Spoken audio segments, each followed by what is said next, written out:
ফৌজি কোয়ার্টারের সকালটা আমার এইভাবেই শুরু হয়। সকালে উঠেই ব্রাশ করে চেঞ্জ করে নিয়ে তারপরেই আমি রান্নাঘরে ঢুকি। প্রথমে পুজো করি, কিন্তু আজকে পুজো করিনি। একটু বাড়ির বাইরে জল টল ছিটিয়ে দিয়ে এলাম, তারপরে এসে রান্নাঘরে ঢুকলাম। রাত্রেবেলাতেই রান্নাঘর পরিষ্কার করে যাই আমি। সকালে উঠে নোংরা রান্নাঘর দেখতে ভালো লাগে না।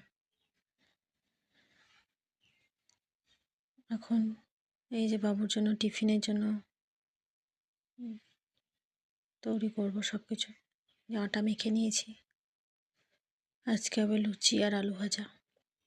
এদিকে একদিকে আলু ভাজা বসিয়ে দিয়েছি, এদিকে গরম জল ছেলের জন্য ফ্লাক্সে ভরে দিলাম।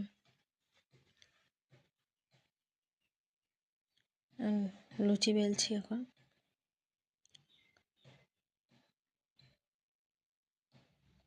যে আলু ভাজা লুচি রেডি। টিফিন বক্সে লুচিগুলোকে একটু করে ছিঁড়ে দিলাম, একটু চিনি দিয়ে দিয়েছি ওর সাথে।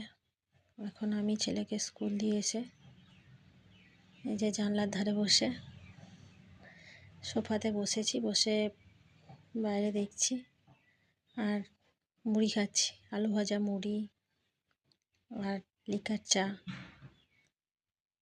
আমি লুচি খাই না সকালবেলায়, আমি মুড়ি খেতেই ভালোবাসি।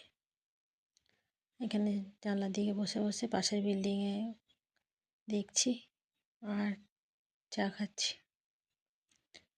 এইভাবেই শুরু হয় সকাল। বাইরে আমাদের চেয়ার টেবিলও সব রাখা আছে, ওখানেও বসে বসে মাঝে